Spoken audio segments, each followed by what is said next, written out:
I prayed this and I got that. I prayed this and I got that. I got to tell you guys, this is going to be a great show. I'm glad to be back. I missed you all, but did you ever pray for this and get that? Preview.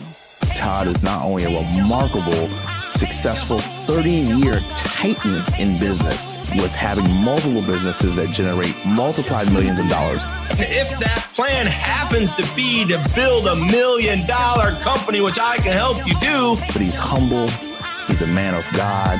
He's a family man. The world's news organizations are built on everything but positivity. He is an influential entrepreneur and business speaker for over 30 years. I've got to forecast. I've got to pronounce. I've got to project. I've got to share with you my ideas, my vision, my goals for not only myself, but for you. That's why he's came up with his incredible concept of taking and creating a platform for people that are wired differently. And you got to understand that your habits of your person and your habits of your business and your habits of your spirituality have to lead to the North Star of who you are. We need to figure out who we want to be in life.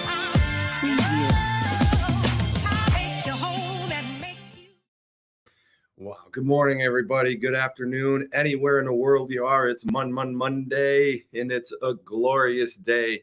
I'm just beside myself.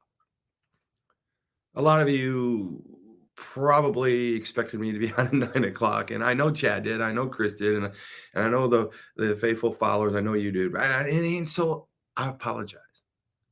But listen, I got a great show for you today. And I got to tell you, it's just one of those days. It's a Monday. And I know we all get up and we have Mondays. I get up early, I do my thing. But this whole last week has been like a blur to me. And so it's kind of apropos that we would have this show and have this type of beginning. Listen, I want you all to know that sometimes we get started slow. Sometimes we don't really get ready to roll. And I'm up for the game all the time. But sometimes we aren't. Sometimes we give it our best, and we're just not really ready. We're just really not like on point, on specific situations. And I think God is really going to work here on me and with you with this message we're going to talk about today, because we're getting into James. We're getting into this whole creation of James and this book of James, Jesus's half brother James, which is technically his name was Jacob. And so the letter of James is a beautiful letter, and it's really talking to me today and talking to you today, because a lot of us just get going differently, right? We do things differently. We get up differently. We go to bed differently. We cry differently. We try differently. We fight differently. We win differently. We lose differently because we're wired differently, right? And James is like, he is the closest to Jesus from a blood perspective, I guess. But he is wired differently. Christ was the first wired differently dude. And James, all kinds of people follow. You're wired differently. We do things differently. And James is kind of the wired differently book, because James is the book where James, who is really Jacob, but translated into English as James, is the book where he teaches us more about how to use the words of Christ, his half brother, than let's say John and Matthew and Mark and some of these other gospels that were just kind of giving us fresh looks at things. And so this morning, as I kind of struggled around, I was ready. It's just that I realized at the last moment, as I flew in from California, I had not packed my Mac charger, or I left it in San Diego, or I left it in Florida, or I left it in Atlanta. I mean, I've been to so many places over the last 6 days that I have no idea where my charger is. And so when I woke up this morning, I'm like, man, I better just check and see if my Mac is ready to go, because we've had a week. I'm going to give you a little details on my week. I've had a minute, man, I'll tell you. And I didn't have a charger.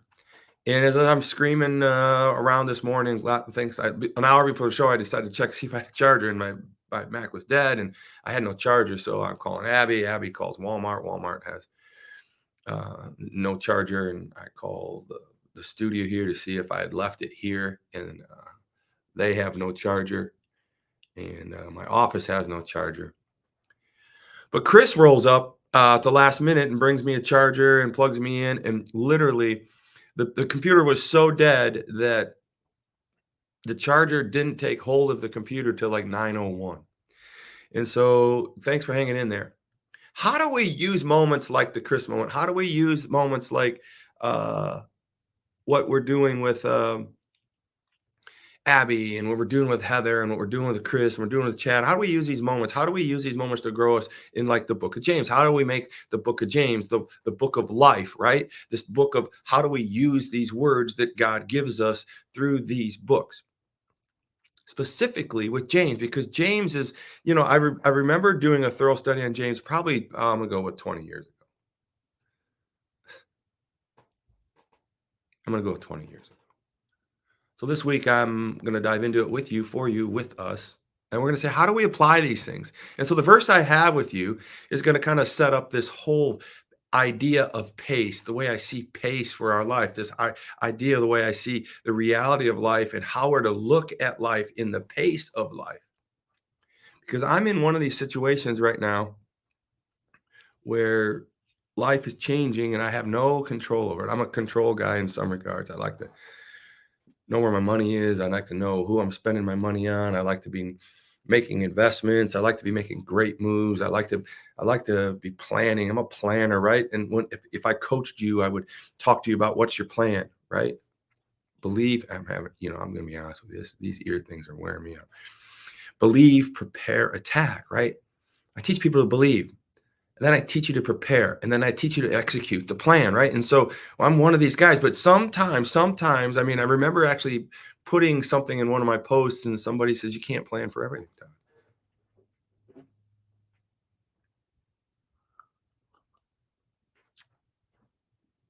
And I remember reading that post. It was not even a week or so ago. It was from, I want to say, somebody from Africa. Very, very good Wired Differently follower, but, she said, I love what you're saying, but you can't plan for everything. So James kind of helps us out with that.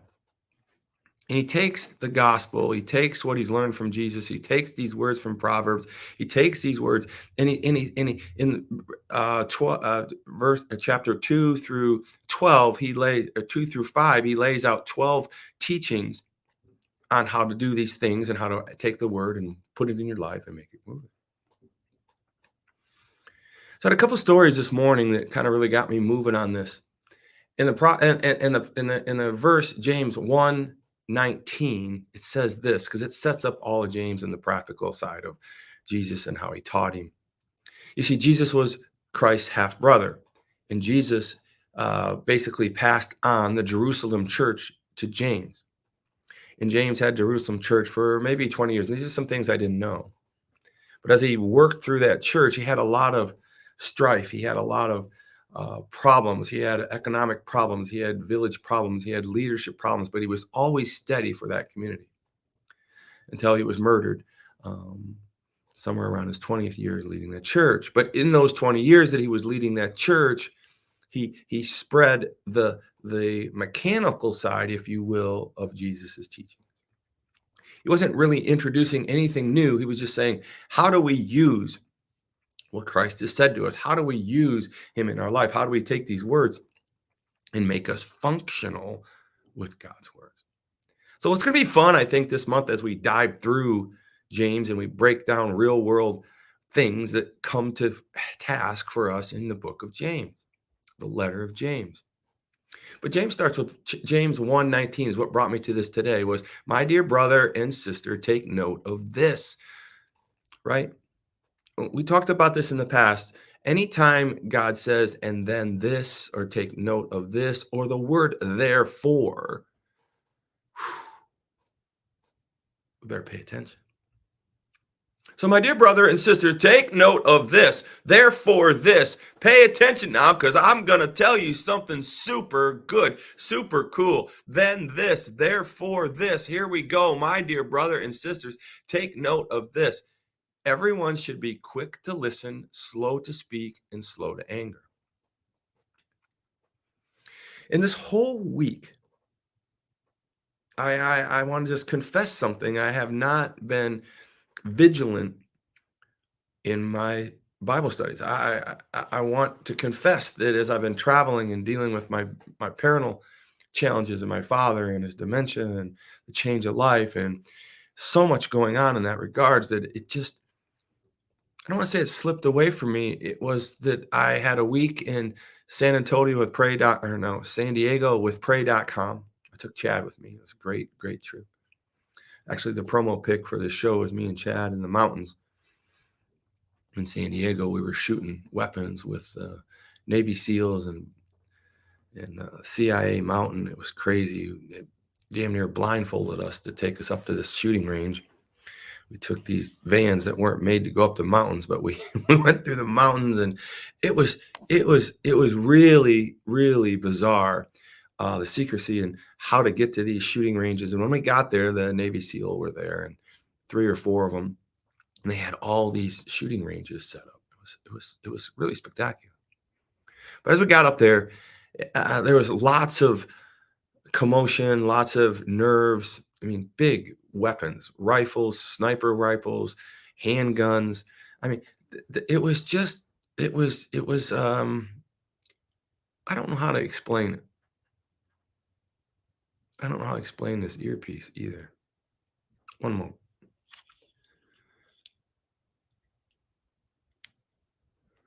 Let's see if we can get this guy to work, because it is annoying me.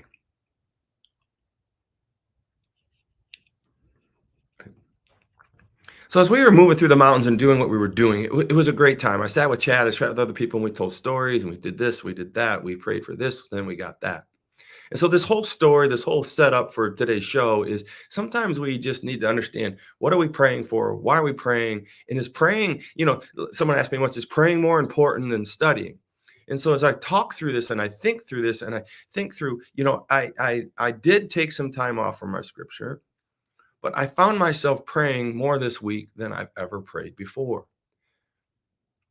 And so it leads up to this show today and how we're talking about it. And then God drops this verse on me: my dear brother and sisters, take note of this. Everyone should be quick to listen, slow to speak, and slow to anger.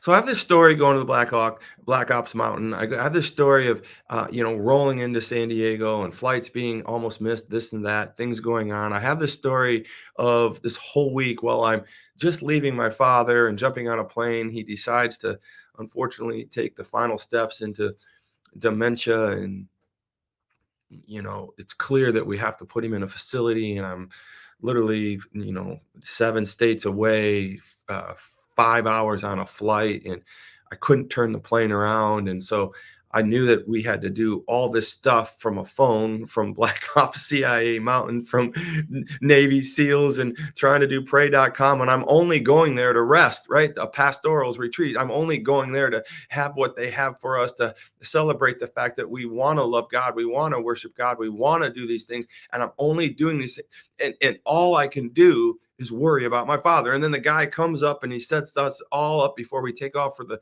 3-day excursion. He says, listen, this is the 3 days that you're not supposed to worry. And I'm like, how can you say this when you know that everything in front of me is a worry to me? My financial situation, my father's situation, my father's wife's situation, my mother's situation, my wife's parents' situation.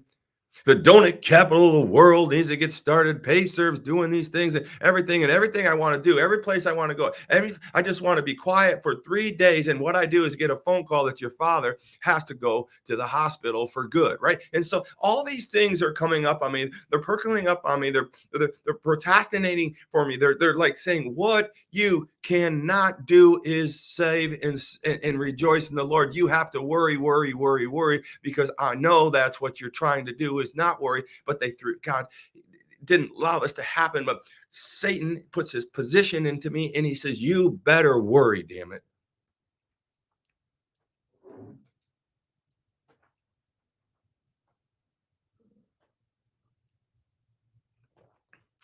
You better worry.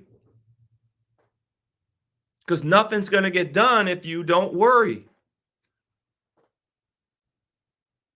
But I remember Ricky just saying, these 3 days, don't worry, pray. So for those 3 days, I prayed. For those 3 days, I hung out with pray.com. For those 3 days, I went to the mountains and shot weapons. Those 3 days, we went and had coffee. We had meetings. We had speakers. We had great time. We had dinners. We had an amazing time. And for most of it, I wasn't worried. Until I got this phone call. Preview. Todd is not only a remarkable, successful 30-year titan in business with having multiple businesses that generate multiplied millions of dollars. And if that plan happens to be to build $1 million company, which I can help you do, But he's humble. He's a man of God. He's a family man. the world's news organizations are built on everything but positivity. He is an influential entrepreneur and business speaker for over 30 years. I've got to forecast. I've got to pronounce. I've got to project. I've got to share with you my ideas, my vision, my goals for not only myself, but for you. That's why he's came up with his incredible concept of taking and creating a platform for people that are wired differently. And you got to understand that your habits of your person and your habits of your business and your habits of your spirituality have to lead to the North Star of who you are. We need to figure out who we want to be in life.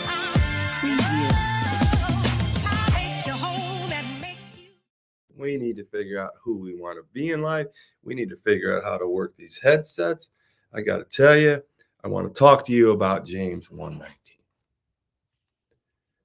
My dear brother and sisters, take note of this. Everyone should be quick to listen, slow to speak, and slow to anger. And so as I'm out there and I'm going through all these things with chat, I'm going through all these things with pray.com, and we're trying to have some rest, we're having some peace. The phone call comes in. Literally one day before I'm going to be able to take a normal flight back to Florida, have literally 2 days with my wife, and then come back to Indiana and deal with the planned on move. But it just couldn't wait. The worry couldn't wait. The time couldn't wait. Nothing could wait. It was just one of those situations where this is what we were going to do, and this is how it was going to happen. And we did it. But the phone call came, and it was from my father and his wife's handler or caretaker. And it was, we're going to have to call the police. We're going to have to call the police. Your father's too much to handle. I mean, what are you talking about? I'm in San Diego. I mean, how can it get to this point where I'm literally 2 days away from the finish line, not worrying, really not even studying, but praying and listening to other teachers? And you're telling me that my father is going to have to be hauled off? No, man. This is not right. I didn't worry, though. I calmly said, stay here for a moment. Just relax. Let me think about this and let me pray. I hung up the phone. And despite what Satan wanted me to do, I didn't. I prayed. I prayed for his healing, and I prayed for a solution.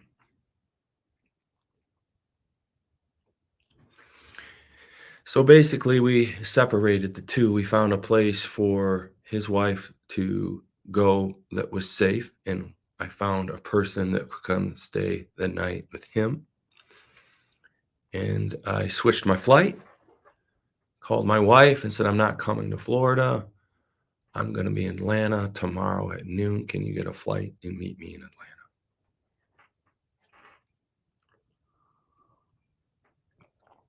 It was a beautiful thing. I got to see my wife in Atlanta at noon the very next day. The plan that I prayed for was working.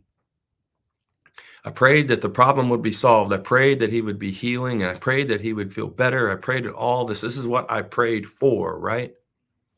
The functional side of what James is telling us to do is not to be quick to be quick to listen, slow to speak, and slow to anger.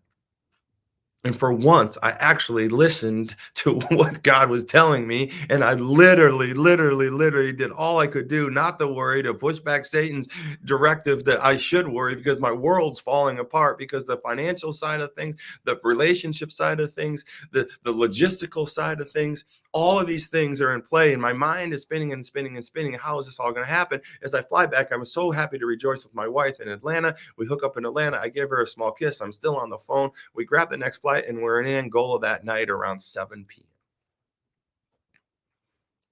And for the next 2 days, I stayed up with my father as he roamed the home and the hallways, confused and dismayed. But nobody was arrested. I prayed for the healing. I prayed for not to worry. I prayed for the solution, right? This is what I prayed for. I prayed this, but got that. I prayed this, but got that. And what I'm going to tell you in the last 8 minutes or so of the story is what I got from what I prayed for. You see, because the name of this show today is I prayed for this, but I got that. And I think that we all need to understand from the book of James, as I pull this together, I want you to understand my job is to grow you personally, spiritually, and profitably. And sometimes the word profitably must be translated into fruitfully. And what I'm telling you comes from the study of the word of God. And when I come from, well, even more importantly, when you combine the study of the word of God and you combine it with the prayer in your life, you will get fruitful results. Fruitful results. I prayed for healing. I prayed for solutions, but when I got there, I got a mess. I got 48 hours of wandering, stumbling, dementia that I've never seen the likes of in my life. I got a situation where I just can't even keep my emotions dry. I got a situation where I've got to toe the line for 14 companies and all the family members and all this going on. I'm not trying to make anybody feel guilty here. I'm just saying this is where we are sometimes.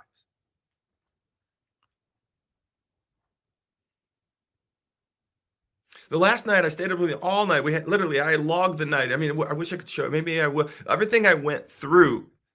And I woke up that morning. It was a Saturday morning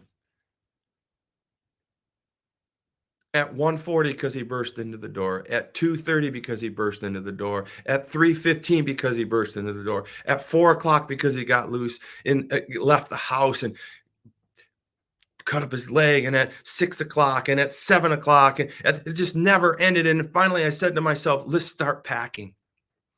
And so I just started to pack all of his stuff, pack, load the car. He was going to the hospital. He was going to the community that we had picked out and we laid the plans for, that we didn't worry about, that we prayed for, right?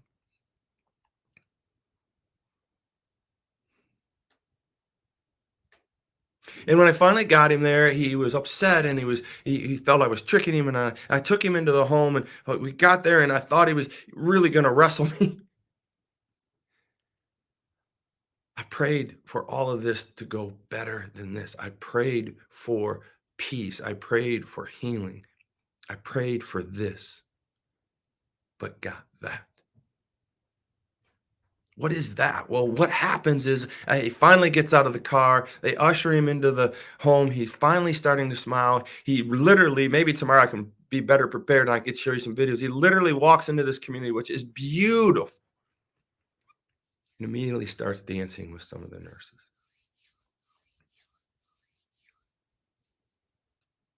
But what I want to tell you, though, on day 2 of him being there is what I didn't expect to get. Because I prayed for this and got that. I prayed for the dancing. I prayed for the peace. I prayed for the happiness. I prayed for the calmness. But what I didn't expect to get was that.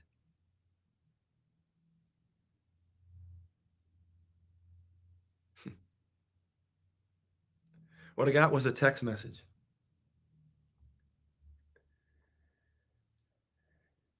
And that text message was amazing.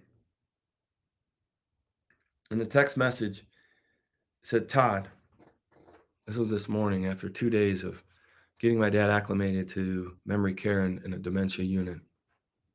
If any of you have ever been through that, you know what those units can look like. This doesn't look like that. It's amazing. But what I prayed for was healing, calmness, and peace, which I got. But more importantly, I got that.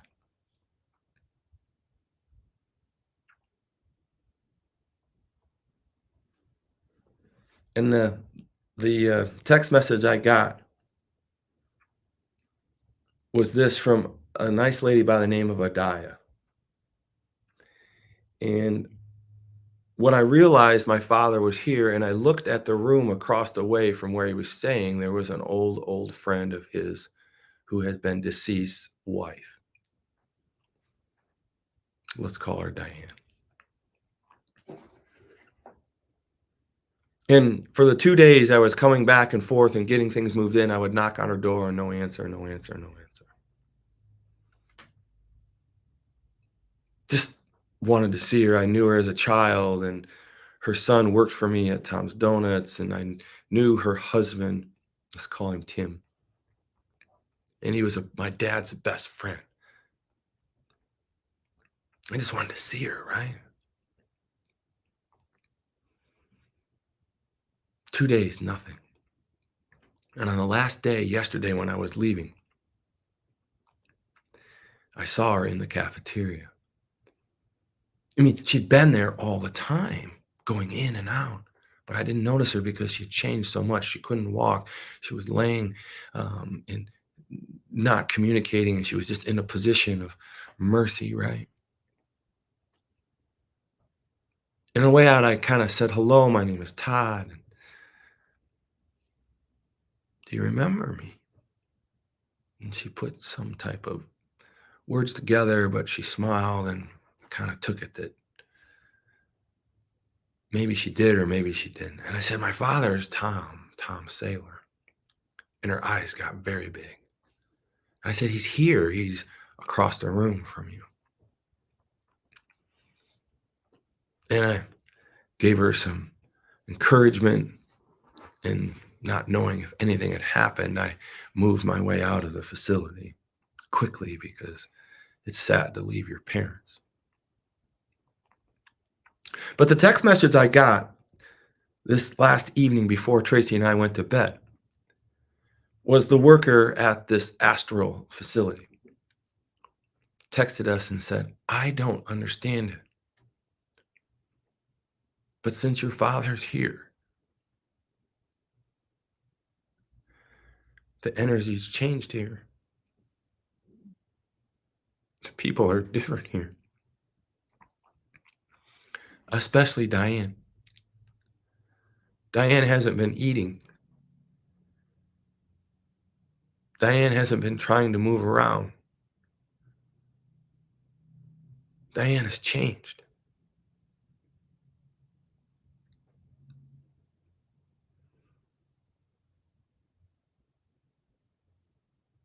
I prayed for this and got that.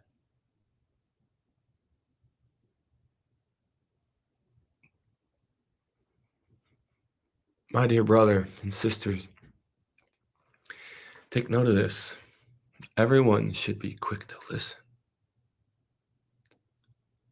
slow to speak, and slow to anger. Well, you say, Ty, well, what's that got to do with this story? It's a beautiful story. I'm glad you told me. Well, what I want to tell you is I want to go back to James. I want to go back to this idea of taking God's words and literally using them and fine-tuning them and listening to them, and actually making them practical in life. Because there were so many times I was so angry with my father because I didn't understand the mess. I didn't understand the test. I didn't understand the progress. I didn't understand anything of it. And so I literally prayed for peace. I prayed for wisdom, but I got that, which was the very community that I was so angry about having to put my father through, that I fought for years and years and years.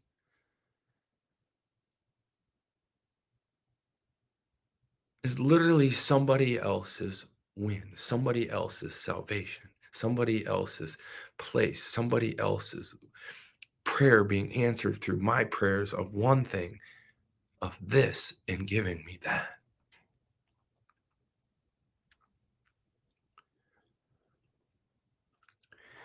You know, God's just really smart.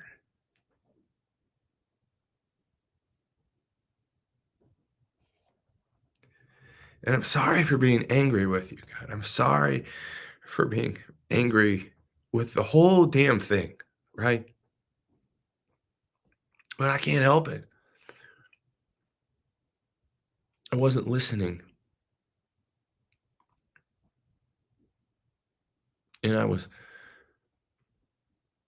quick to anger, and I was quick to speak and feel. The emotions are speaking. Emotions are those things. Everyone should be quick to listen, slow to speak, slow to anger. And I'm going to close this today.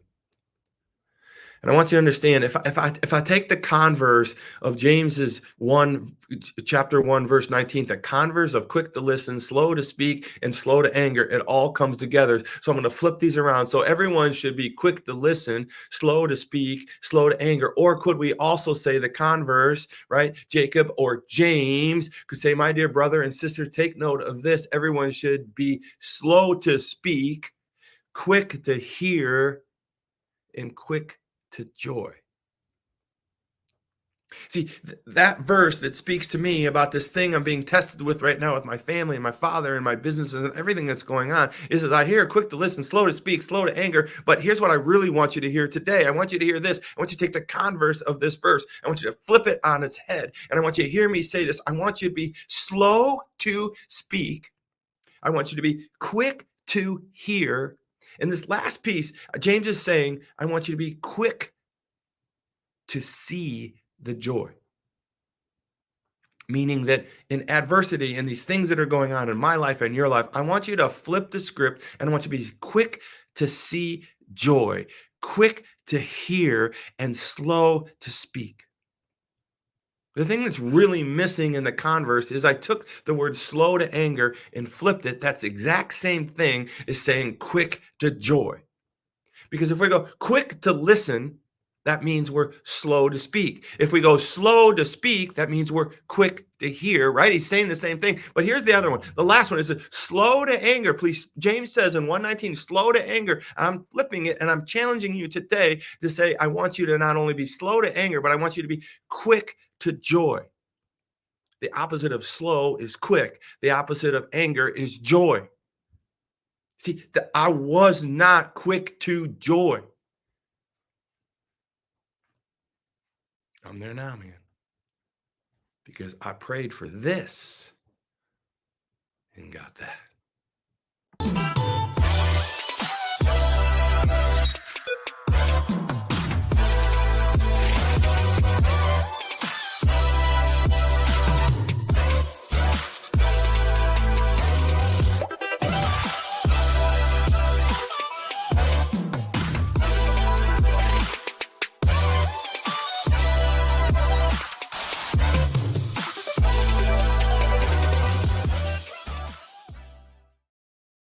All right, my friends, get to wiredifferently.com. That's wiredifferently.com. Get shirts like this. Get your favorite catchphrase. I'm going to have a new backboard for you, or new background for you tomorrow. We're going to have some new shirts to feature. So many cool things that we're slowly developing on wiredifferently.com. We're going to be picking that up. I go to wiredifferently.com. Get your favorite Wired Differently shirt, your favorite Christian tagline. What do you want to represent? This is your jersey for Jesus. We want you to understand that we need to show our faith. We need to show the world that we are wired differently. We are misfits. We are not like the rest of these people zombieing around in this world. We are using Christ to build our life, and that we are quick to listen, slow to speak, and slow to anger. Appreciate all your support. I'll see you tomorrow night.